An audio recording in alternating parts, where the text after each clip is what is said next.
Hello friends, welcome back to my channel. मैं हूं आपकी फ्रेंड वर्षा। फ्रेंड्स, आज के इस वीडियो में हम एग्जाम के प्रैक्टिस सेट के बारे में डिस्कस करेंगे। इस वीडियो को स्टार्ट करने से पहले प्लीज़ मेरे चैनल को सब्सक्राइब कर लीजिए, और अगर आपने चैनल को सब्सक्राइब कर लिया है तो इस वीडियो को लाइक कीजिए और अपने फ्रेंड्स के साथ शेयर कीजिए। तो चलिए फ्रेंड्स, आज की इस वीडियो को स्टार्ट करते हैं। फर्स्ट क्वेश्चन है, by which year the government check restrictive trade practices, यानी कि किस ईयर के अंतर्गत या फिर किस एक्ट के अंतर्गत गवर्नमेंट रिस्ट्रिक्टेड ट्रेड प्रैक्टिसेस को चेक करती है। ऑप्शंस हैं FEMA 1991, consumer protection act 1986, industrial policy act 1991 या फिर नन ऑफ द अबव। तो फ्रेंड्स, इसका जो राइट आंसर है वो है ऑप्शन डी, जो कि है नन ऑफ द अबव। क्योंकि फ्रेंड्स, रिस्ट्रिक्टिव ट्रेड प्रैक्टिसेस के लिए एक अलग से एक्ट बनाया गया है जो कि है MRTP। उसके अंदर ये सारी एक्टिविटीज को देखा जाता है। नेक्स्ट क्वेश्चन पे मूव करते हैं। नेक्स्ट क्वेश्चन है हमारा, in which year the new industrial policy was announced, यानी किस ईयर में न्यू इंडस्ट्रियल पॉलिसी को अनाउंस किया गया। ऑप्शंस हैं ए 1997, 1951, 1991 या फिर 1998। तो बताइए फ्रेंड्स, क्या होगा इसका राइट आंसर। इसका जो राइट आंसर है वो है ऑप्शन 3, जो कि है 1991। 1991 में न्यू इंडस्ट्रियल पॉलिसी को अनाउंस किया गया। नेक्स्ट क्वेश्चन पे मूव करते हैं। नेक्स्ट क्वेश्चन है, the Narasimham committee made separate recommendations for the reforms of, यानी कि जो नरसिंघम कमिटी बनाई गई थी सेपरेट, वो किसके रिफॉर्म्स के लिए बनाई गई। मैन्युफैक्चरिंग सेक्टर के लिए, बैंकिंग सेक्टर के लिए, एग्रीकल्चर सेक्टर के लिए या फिर इंश्योरेंस सेक्टर के लिए। तो बताइए फ्रेंड्स, क्या है इसका राइट आंसर। इसका राइट आंसर है ऑप्शन 2, जो कि है बैंकिंग सेक्टर। बैंकिंग सेक्टर के रिफॉर्म के लिए सेपरेट रिकमेंडेशंस लाई गई नरसिंघम कमेटी के अंदर। नेक्स्ट क्वेश्चन पे चलते हैं। फोर्थ क्वेश्चन है, opportunity cost is a term which describes, यानी कि अपॉर्चुनिटी कम हमें टर्म जो है वो हमें क्या डिस्क्राइब करता है। आप bargain price for a factor of production, यानी कि एक बार्गेन प्राइस जो कि फैक्टर ऑफ प्रोडक्शन के लिए है। Second, cost related to an optimum level of production, यानी कि कोई कॉस्ट जो कि ऑप्टिमम लेवल प्रोडक्शन से रिलेटेड है। या फिर एवरेज वेरिएबल कॉस्ट या कॉस्ट ऑफ फॉरगॉन अपॉर्चुनिटीज। तो बताइए फ्रेंड्स, इसका जो राइट आंसर है वो है ऑप्शन बी, जो कि है cost related to optimum level of production, यानी कि कोई भी ऐसी कॉस्ट जो कि ऑप्टिमम लेवल ऑफ प्रोडक्शन से रिलेटेड है वो अपॉर्चुनिटी कॉस्ट को बताती है। नेक्स्ट क्वेश्चन है, when demand curve is rectangular hyperbola the elasticity demand will be, यानी कि ऐसी डिमांड कर्व जो कि रेक्टेंगुलर हाइपरबोला है उसमें इलास्टिसिटी डिमांड क्या होगी। Perfectly elastic, unit elastic, perfectly inelastic या फिर हाईली इलास्टिक। तो फ्रेंड्स, का जो राइट आंसर है वो है ऑप्शन 2, जो कि है यूनिट इलास्टिक। जब कोई भी डिमांड का रेक्टेंगुलर हाइपरबोला बताता है तो वहां पे इलास्टिसिटी डिमांड उसकी हमेशा यूनिट इलास्टिसिटी होती है। नेक्स्ट क्वेश्चन है, unit of command implies having not more than, यानी यूनिटी ऑफ कमांड क्या बताती है जिसमें एक से ज्यादा नहीं होने चाहिए। क्या सबॉर्डिनेट, फ्रेंड, बॉस या फिर यूनिट। तो फ्रेंड्स, राइट आंसर है इसका 3, जो कि है बॉस। क्योंकि फ्रेंड्स, यूनिटी ऑफ कमांड में अगर बहुत सारे बॉस होंगे तो वहां पे कमांड करना बहुत मुश्किल हो जाएगा, क्योंकि एक पर्सन होना चाहिए जो कि सभी को कमांड करके चले। तो यहाँ पे बॉस है जो कि जिसकी जो नंबर है वो 1 से ज्यादा नहीं होने चाहिए। नेक्स्ट क्वेश्चन है, X and Y theory of motivation has been propounded by, यानी कि X and Y theory of motivation वो किसने दी थी। फ्रेंड्स, ये सारे ही नाम हमारे इन्होंने मोटिवेशन थ्योरी दी थी, लेकिन हमें बताना है इसमें एक्स एंड वाई थ्योरी किसने दी थी। ऑप्शंस है मैकग्रेगर, मैस्लो, ऊची या फिर हेजरबर्ग। तो बताइए फ्रेंड्स, क्या होगा इसका राइट आंसर। इसका जो राइट आंसर है वो है ऑप्शन ए, जो कि है मैकग्रेगर ने एक्स एंड वाई थ्योरी दी थी।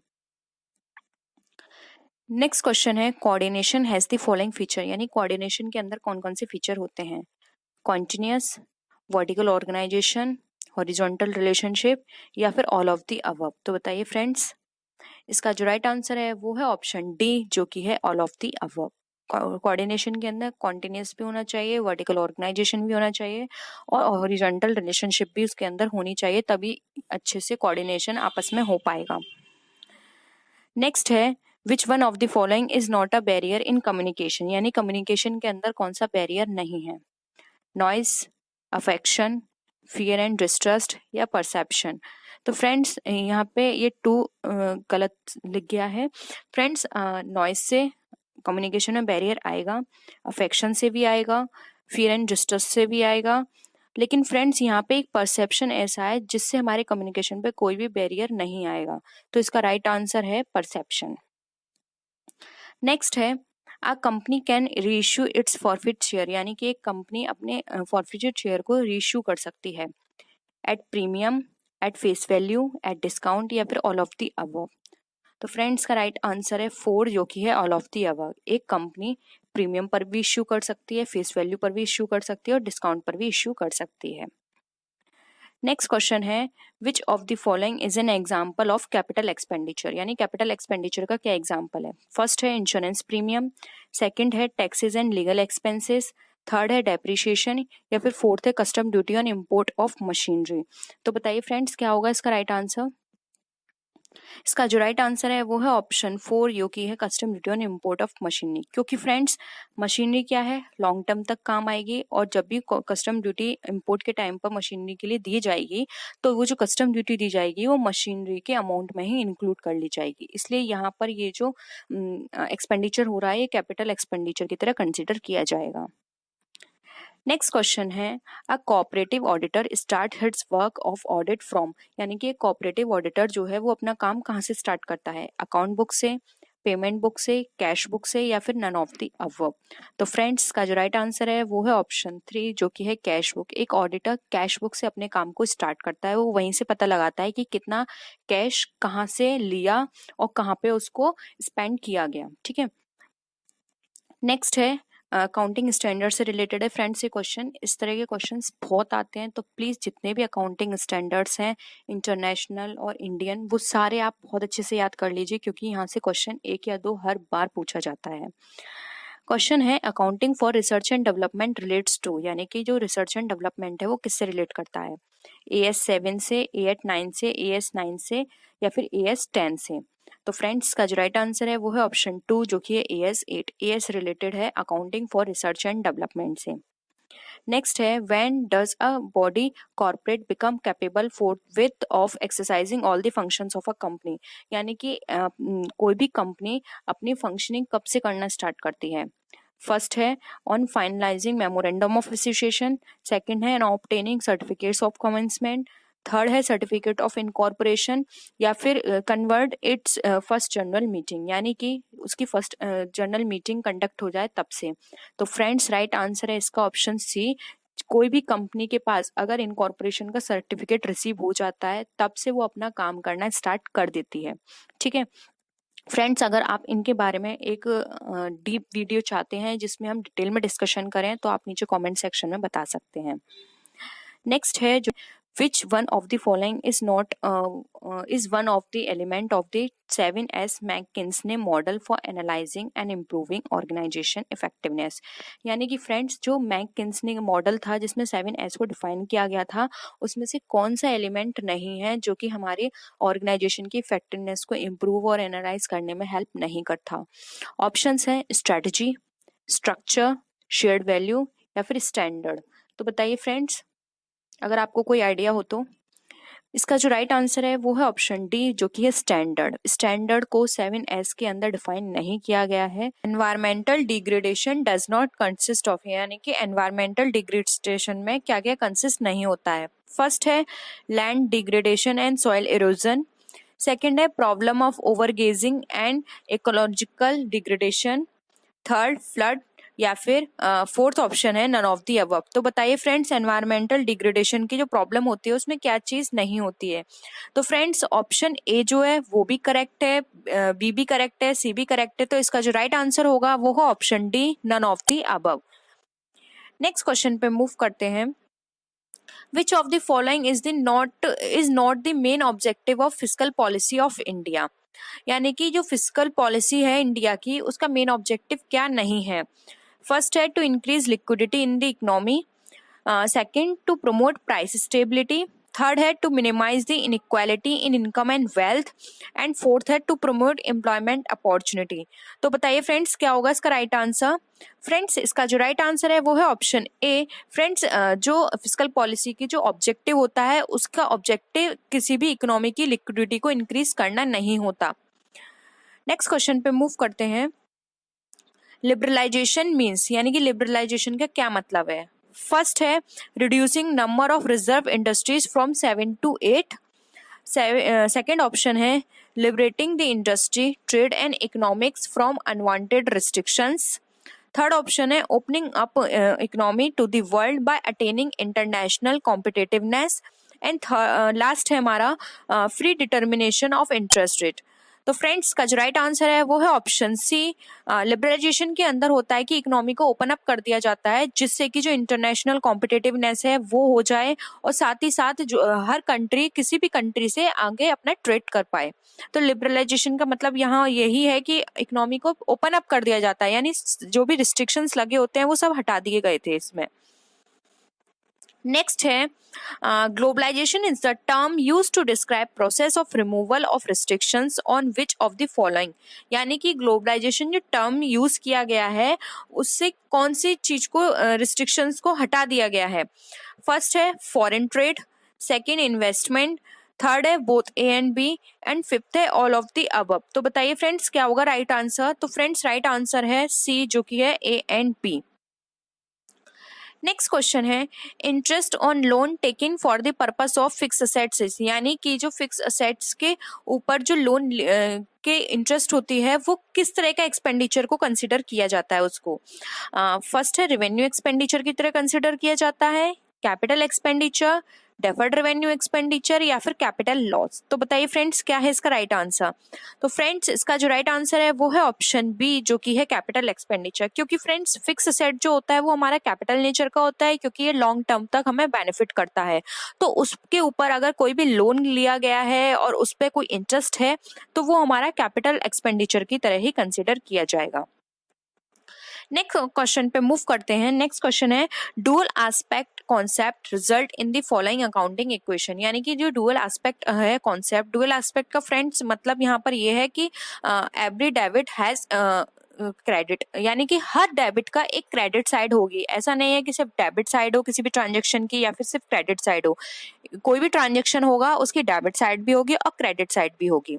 ठीक है, तो फ्रेंड्स यही डुअल कॉन्सेप्ट है, उसमें बताया गया है कि कौन सी अकाउंटिंग इक्वेशन है उसकी। Revenue equals to expenses, capital plus profit equals to assets plus expenses, capital plus liabilities equal to assets, या फिर capital plus drawings equals to owners capital. तो बताइए फ्रेंड्स इसका जो राइट आंसर है वो है ऑप्शन सी जो कि है capital plus liabilities equals to assets. ये डुअल एस्पेक्ट का अकाउंटिंग इक्वेशन है। नेक्स्ट क्वेश्चन पे मूव करते हैं। Comparison of the financial statement of the current year with the performance of previous year of the same firm is known as, यानी कि financial statement का जो comparison किया जाता है करंट ईयर से और उसको कंपेयर किया जाता है जो भी प्रीवियस ईयर की परफॉर्मेंस के साथ, तो उसको हम क्या बोलते हैं। ट्रेड एनालिसिस बोलते हैं, हॉरिजॉन्टल एनालिसिस बोलते हैं, इंट्रा फर्म कंपैरिजन बोलते हैं, या ऑल ऑफ द अबव। तो फ्रेंड्स इसका जो राइट आंसर है वो है ऑप्शन डी जो कि है ऑल ऑफ द अबव। इसको हम ट्रेड एनालिसिस भी बोल सकते हैं, हॉरिजॉन्टल भी बोल सकते हैं और वर्टिकल या फिर हम इंट्रा फर्म कंपैरिजन भी बोल सकते हैं। नेक्स्ट क्वेश्चन है the Marshallian utility analysis is based on a less valued exemptions of, यानी कि मार्शलियन यूटिलिटी एनालिसिस किस एग्जेम्पशन पे बेस्ड है। फर्स्ट है cardinal measurability of utility, second है given marginal utility of money, third है diminishing marginal utility of the goods, या फिर फोर्थ है एडिबिलिटी ऑफ द यूटिलिटी। तो बताइए फ्रेंड्स इसका जो राइट आंसर है वो है ऑप्शन बी जो कि है marginal utility of money. Marginal utility का जो एनालिसिस है वो एक्सेप्शन है मार्जिनल यूटिलिटी ऑफ मनी का। नेक्स्ट क्वेश्चन है firms producing and selling of large variety of goods will generally follow, यानी कि कोई भी फर्म है जो कि लार्ज वेराइटी ऑफ गुड्स को प्रोड्यूस एंड सेल करती है तो वो किसे फॉलो करेगी। First cost plus pricing, second marginal pricing, third skimming pricing, या फोर्थ प्रोडक्ट लाइन प्राइसिंग। तो फ्रेंड्स का जो राइट आंसर है वो है ऑप्शन डी जो कि है product line pricing. Next question है A set of data can be distinguished from other set of data by means of, यानी कि फ्रेंड्स ऐसा कोई भी सेट ऑफ डेटा जो कि किसी अदर सेट ऑफ डेटा से डिफाइन किया गया है तो वो क्या कहलाता है। Central value and dispersion, central value dispersion and skewness, central value dispersion skewness या क्यूटोसिस, या फिर नन ऑफ द अबव। तो फ्रेंड्स का जो राइट आंसर है वो है ऑप्शन सी। जब भी किसी भी सेट ऑफ डेटा को डिस्टिंग्विश किया जाता है अदर सेट ऑफ डेटा से, तो वो हमारी सेंट्रल वैल्यू हो सकती है, डिस्पर्जन हो सकती है, स्क्यूनेस हो सकती है, या फिर क्यूटेसिस हो सकती है। नेक्स्ट है the advent of computers in research has led to, यानी कि किसी भी रिसर्च में कंप्यूटर को एडवेंट किया गया है तो वो बताता है two limitations of operation in analysis, या फिर tremendous amount of flexibility with marginal increase in cost. Third है myopic exposure of statistics to the researcher, या फिर नन ऑफ द अबव। तो फ्रेंड्स इसका जो राइट आंसर है वो है ऑप्शन बी, जो कि है tremendous amount of flexibility with marginal increase in cost, यानी कि किसी भी रिसर्च में कंप्यूटर के एडवेंट ये हमें डिफाइन करता है। नेक्स्ट क्वेश्चन है which of the following is a systematic interactive forecasting method that relies on a panel of experts, यानी कि ऐसा कोई सा भी सिस्टमैटिक इंटरैक्टिव फोरकास्टिंग मेथड जो कि रिलाई करता है पैनल ऑफ एक्सपर्ट पर, वो कहा जाता है पे of matrix, game theory, Qing theory, या फिर डेल्फी टेक्निक। तो फ्रेंड्स का जो राइट आंसर है वो है ऑप्शन डी, जो कि है डेल्फी टेक्निक। फ्रेंड्स अगर आप डेल्फी टेक्निक या फिर पे ऑफ मैट्रिक्स, गेम थ्योरी, इन पे एक सेपरेट वीडियो चाहते हैं या फिर उसका आप डिटेल में डिस्कशन चाहते हैं तो आप नीचे कमेंट सेक्शन में बता सकते हैं, हम उस पर डिटेल भी स्टडी करेंगे। नेक्स्ट क्वेश्चन है the classical organisation theory attracts treats organisation as an, तो क्लासिकल थ्योरी अट्रैक्ट करती है वो किसे ट्रीट करती है? ओपन सिस्टम को अट्रैक्ट करती है, क्लोज सिस्टम को बताती है, टेक्निकल सिस्टम, या फिर मैक्रो सिस्टम को?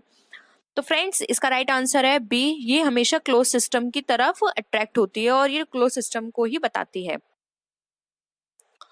नेक्स्ट है when the consumers favour those products which offer the most quality performance and innovative feature then it is called as, यानी कि कोई भी कंज्यूमर जो फेवर करता है और क्वालिटी परफॉर्मेंस और इनोवेटिव फीचर्स को हमेशा वो फेवर कर रहा है, तो ये किस तरह का है प्रोडक्ट? प्रोडक्शन कॉन्सेप्ट पे बेस्ड है, ये सेल्स कॉन्सेप्ट पे बेस्ड है, प्रोडक्ट कॉन्सेप्ट पे बेस्ड है, या फिर मार्केटिंग कॉन्सेप्ट पे बेस्ड है? तो फ्रेंड्स ये बेस्ड है हमारे सेल्स कॉन्सेप्ट पे, ठीक है। नेक्स्ट है which of the following is the most serious problem that might arise due to excessive reliance on internal recruitment, यानी कि ऐसी कौन सी प्रॉब्लम है जब इंटरनल रिक्रूटमेंट में एक्सेसिव रिलायंस होता है तो वहाँ पे ये इस तरह की प्रॉब्लम्स जो है वो अराइज हो जाती हैं। First reduce job performance, high level turnover, lack of motivation, या फिर इंटरनल रेसिस्टेंस। तो किस तरह की प्रॉब्लम अराइज नहीं होती है, सॉरी इसमें ये लिखा गया है कि होती है, तो फ्रेंड्स याद रखिएगा इसमें नॉट मेंशन नहीं किया गया है। तो इसका जो राइट आंसर है वो है ऑप्शन डी, जो कि है इंटरनल रेसिस्टेंस। इंटरनल रेसिस्टेंस की प्रॉब्लम वहाँ पे अराइज हो जाती है जब इंटरनल रिक्रूटमेंट पे ज़्यादा फोकस किया जाता है। तो फ्रेंड्स आज का प्रैक्टिस हम यहीं पे फिनिश करते हैं। आई होप आपको ये पसंद आया होगा। अगर किसी भी तरह की कोई भी क्वेरी या सजेशन हो तो आप नीचे कमेंट सेक्शन में लिख सकते हैं, और अगर आप डायरेक्ट मुझसे कनेक्ट होना चाहते हैं मेरे फेसबुक पेज और इंस्टा आईडी से कनेक्ट हो सकते हैं और अपनी क्वेरी को वहाँ भी पूछ सकते हैं। तो फ्रेंड्स नेक्स्ट वीडियो में हम फिर मिलते हैं और भी अच्छी वीडियोज़ के साथ, तब तक के लिए बाय बाय।